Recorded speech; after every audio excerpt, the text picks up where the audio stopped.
E o presidente Lula analisa os termos de uma proposta de emenda à Constituição entregue pelo ministro da Defesa, José Múcio Monteiro, que proíbe a participação de militares da ativa na política. Segundo o texto, ao se candidatar a um cargo político, o militar deixa automaticamente a corporação e, mesmo que não seja eleito, não pode retornar aos quadros das Forças Armadas. Aqueles com pelo menos 35 anos de serviço vão para a reserva remunerada ao ingressar na carreira política. Essa proposta diz ainda que as regras também serão aplicadas aos militares que passarem a ocupar cargos de ministro de Estado.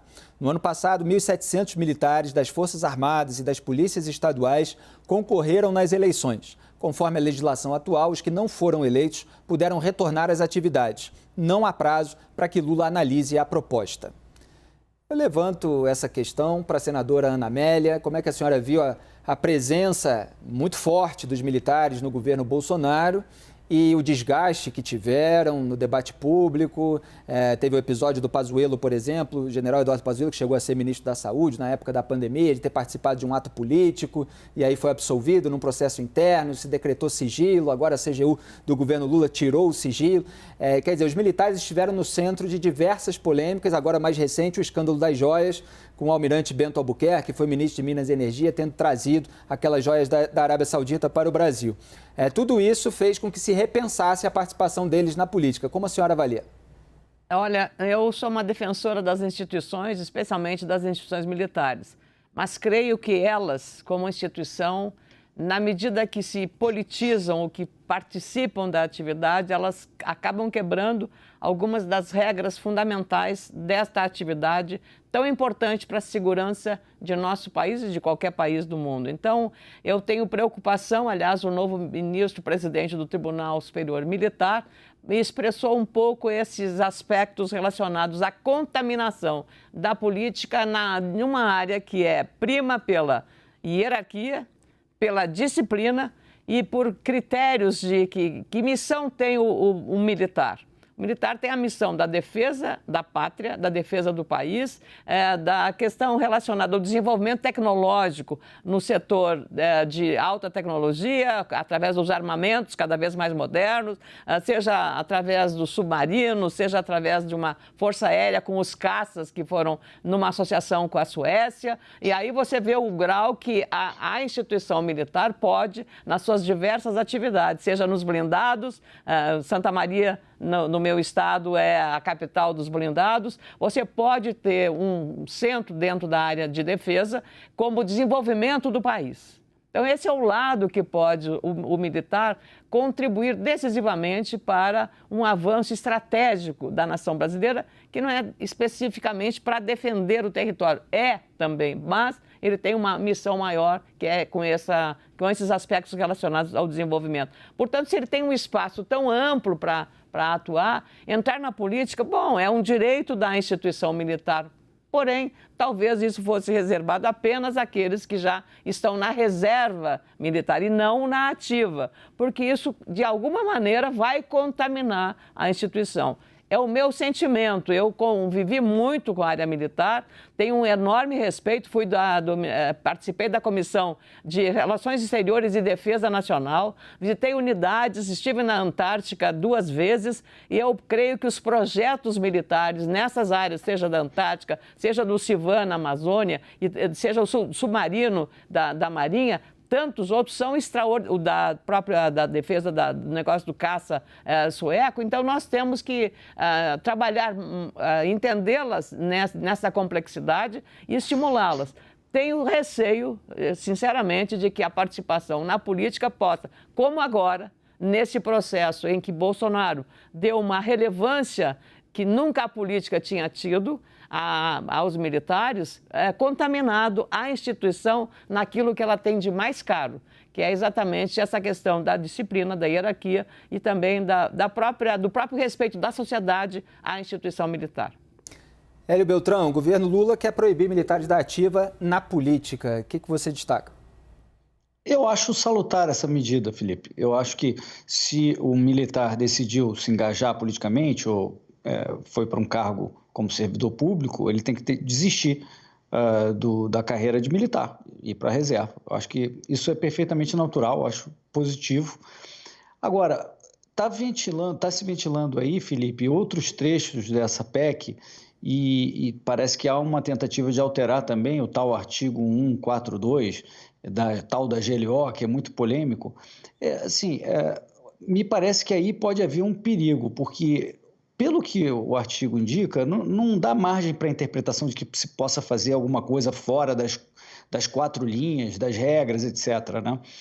E se mudar no sentido de uma redação que eu li por aí, que vazou na imprensa hoje, pode haver situações que fique dúbio se as Forças Armadas podem contribuir com a sociedade.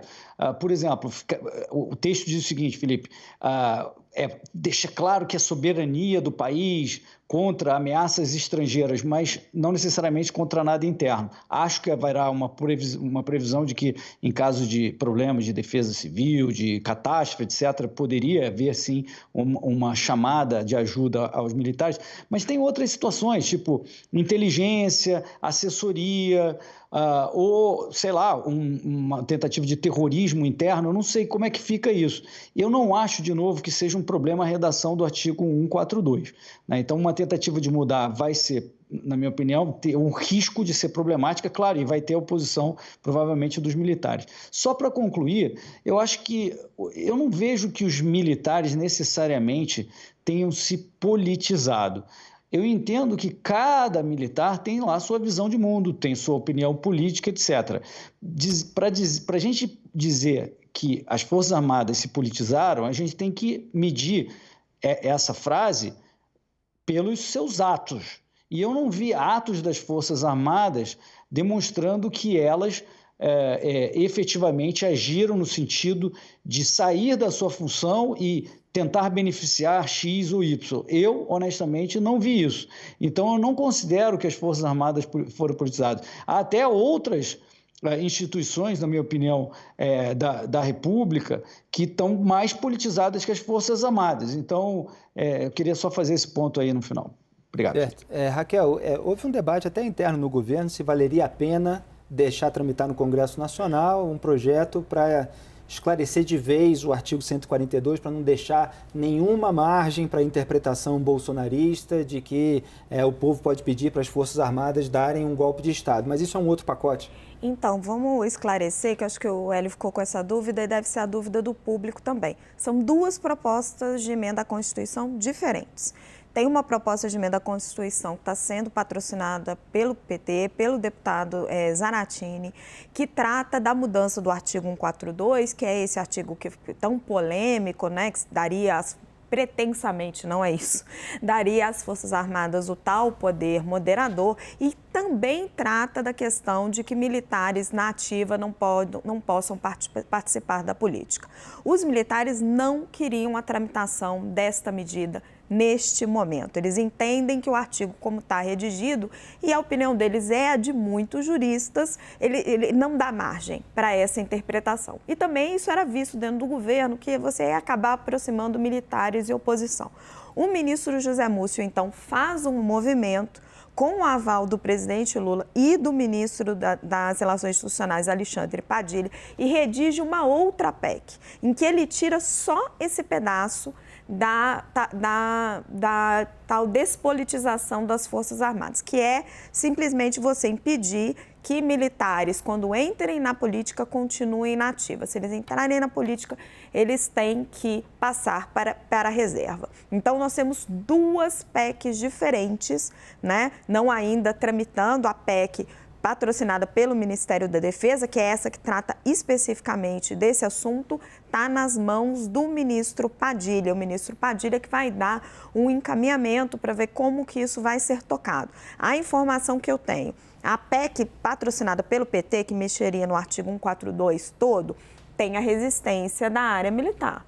Essa PEC mais restrita a esse ponto, ela tem muito mais consenso. O ministro Múcio costurou isso com todos os comandantes militares, apresentou ao presidente Lula. O presidente Lula teria dado o aval para ele seguir em frente com a ideia, levou ao ministro Padilha, agora vai caber ao ministro Padilha conversar com Arthur Lira e tratar da tramitação deste ponto. o governo não está esperando grandes problemas. Então, assim, está havendo essa tentativa de pacificação entre o governo e as Forças Armadas. Parece que o processo, depois de todo esse estresse que houve no começo do ano, ele está devagarzinho ali prosperando. Inclusive, ontem, o deputado Zaratini, que é o deputado do PT que está mais à frente dessa PEC do artigo 142, se reuniu com o general Tomás, comandante do Exército, para conversar sobre essa PEC, tentar apaziguar os ânimos para ver se enterra mesmo de vez essa PEC do artigo 142 e foca os esforços na PEC de realmente tirar os militares da ativa de dentro do governo. Sobre a politização das Forças Armadas, no governo Jair Bolsonaro, isso ficou claríssimo, tanto que esta PEC ganhou um apelido na Câmara dos Deputados, a Larissa Rodrigues até brincava com isso ontem no 360, de PEC Pazuello, porque ele é o exemplo mais bem acabado da politização das Forças Armadas no governo Jair Bolsonaro. Eu ia citar novamente, Gabriela, o episódio dele, porque quando ele participou do ato político bolsonarista no Rio de Janeiro, ele era militar da ativa. E ele teve aquelas outras polêmicas, de participar de um vídeo com o Bolsonaro dizendo um manda, o outro obedece, aquele questionamento, então, a quem... enfim, dessa politização das Forças Armadas que apareceu muito ali na figura dele. Como é que você avalia esse projeto? Na verdade, né, a gente tem que fazer uma distinção, né? As Forças Armadas, a maioria dos integrantes das Forças Armadas cumprem com a sua função, mas durante o governo Bolsonaro, ele foi o presidente que mais aparelhou o Estado com membros das Forças Armadas. Inclusive, teve aquele episódio, não sei se vocês se lembram, de pedir auditoria das urnas eletrônicas e de participar da auditoria que partiu das Forças Armadas, oficialmente, né, no ano passado. Então, Hélio, sim, houve uma politização, talvez não da instituição, né, que manteve-se firme, mas de membros da instituição que acabou aí dando essa discussão. Mas eu vou ser hoje mais polêmica, acho que eu vou ser a mais polêmica hoje, com relação a essa PEC, que me preocupa um pouco você não permitir que um militar seja candidato, porque a Constituição, o texto da Constituição, ela estabelece, se um militar quiser ser candidato, se tiver menos de 10 anos de serviço, ele precisa se afastar. Mas se ele tiver mais de 10 anos de serviço, ele pode se licenciar, ficar agregado, né? E depois, caso ele seja eleito, aí sim ele vai para a inatividade. Agora, simplesmente emendar a Constituição e não permitir nem que ele se candidate, porque pode ser que um militar que defenda ali interesses legítimos, ele queira ser candidato, fica agregado, não ganhou, volta, né, para o posto. Agora, você fala, olha, para você ser candidato, você precisa sair, aí você acaba proibindo completamente que uma pessoa seja candidata. Eu acho que a candidatura, não acho que seja prejudicial. Prejudicial é ter um militar na ativa em cargo de poder, como o Pazuello. Eu questionei isso quando estava apurando com as fontes que montaram esse projeto, e elas acham que é incompatível, porque quando o militar já entra no processo político de lançar uma candidatura, ele tem que se comprometer com apoios, ele tem que conversar com os partidos políticos, e aí ele perde totalmente o foco na carreira militar e a isenção, né? Você realmente já se misturou, você já se comprometeu com determinados apoios políticos para tentar ganhar aquela eleição. E isso é incompatível com a hierarquia da carreira militar e com o distanciamento que o militar precisa, porque ele é um funcionário de Estado, ele não é nunca um funcionário de governo. Então, foi pensando neste princípio que eles resolveram que, assim, desde o começo, não é para cercear a liberdade política de ninguém, é realmente para preservar a instituição e preservar essa separação entre Estado e governo. Essa lógica abre um precedente perigoso com relação a todas as carreiras policiais. Então, um delegado de polícia civil, um inspetor, ele nunca mais vai poder ser candidato também, né? Sob esse raciocínio que foi levantado, olha, é uma carreira de Estado, então ele não pode se candidatar porque está contaminado.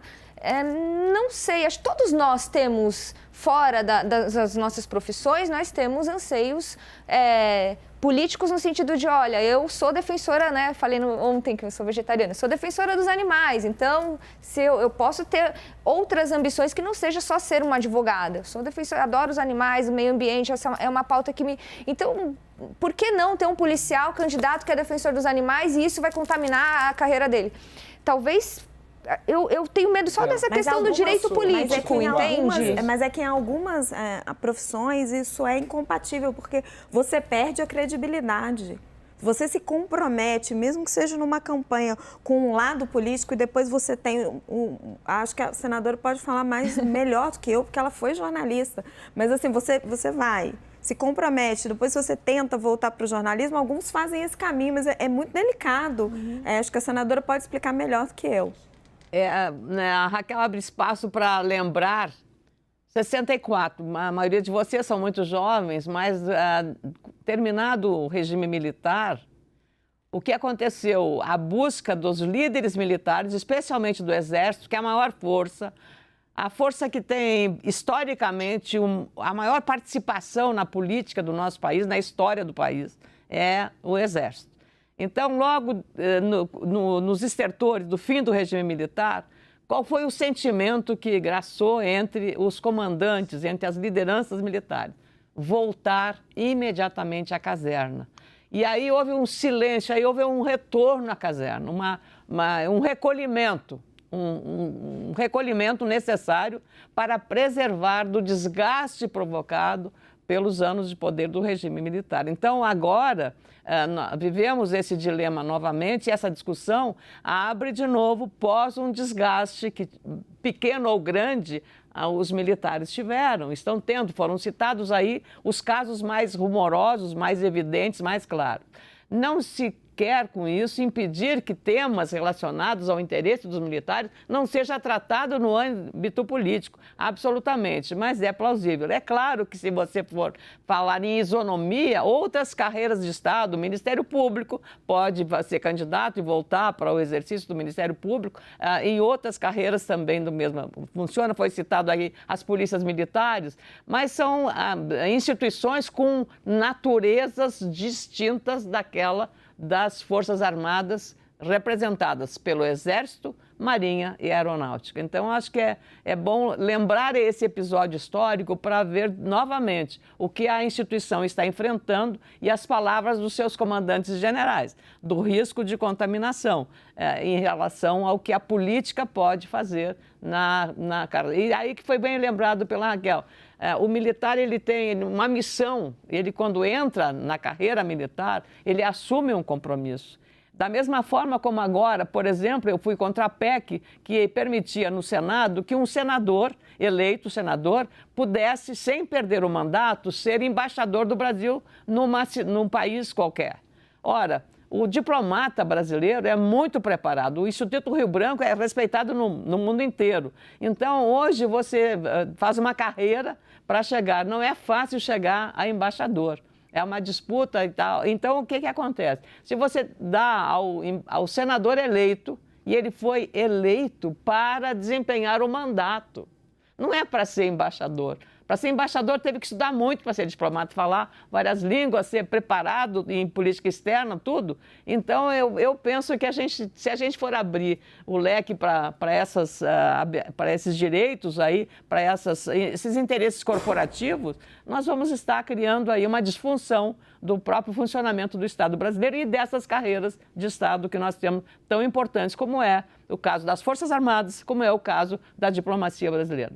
Obrigado, Ana Amélia. Joel, para arrematar? Arrematar muito brevemente. Eu considero esse pacote de lei aí, essa PEC, um grande avanço institucional para o nosso país. Vai impedir que distorções bizarras, como foi o Pazuello, enquanto general da ativa, num palanque político junto a um candidato, uma situação realmente lamentável. O governo Bolsonaro tentou, sim, politizar as Forças Armadas. Felizmente, elas cumpriram o seu papel, como é claro que deveriam cumprir, seguindo a Constituição, mas houve uma tentativa do governo e com um projeto desses isso fica um pouco mais difícil. Eu entendo, Gabriela, a sua ressalva quanto ao militar que vai e tenta a carreira política, mas veja, se o militar mergulhou numa campanha política, foi candidato, mesmo que ele perca e volte, não é o mesmo que está voltando. Ele agora tem lado. Esse lado é explícito e público para todo mundo saber. Isso complica. Porque as Forças Armadas, elas são a condição de possibilidade para existir democracia e liberdade no nosso país. Em última análise, eles têm as armas na mão, eles garantem aquilo. Por isso, é uma função tão fundamental. E por isso mesmo, por esse papel assim de condição necessária para a nossa liberdade e democracia, eles não podem se politizar, mas eles têm que ficar mais longe da política até do que praticamente qualquer outra categoria. E por isso eu acho tão importante, sei que é um custo, ele vai ter que pensar 1000 vezes, né? Será que eu vou me lançar na campanha? Se eu me lançar na campanha, eu não volto mais. Claro, ele vai ter que pensar. Em alguns casos vai ver que vale a pena o risco, outros casos não, vai continuar militar, também é da vida. A gente debate essas pautas, eu fico sempre com a impressão de que se houvesse autocontenção moral, maior senso de moralidade pública, de impessoalidade, maior preocupação com conflito de interesses, essa noção de que existem incompatibilidades éticas, talvez não fossem necessárias tantas regras assim. Quer dizer, o militar ele já passaria automaticamente para a reserva e os políticos só escolheriam técnicos desinteressados da política para gerir empresas públicas.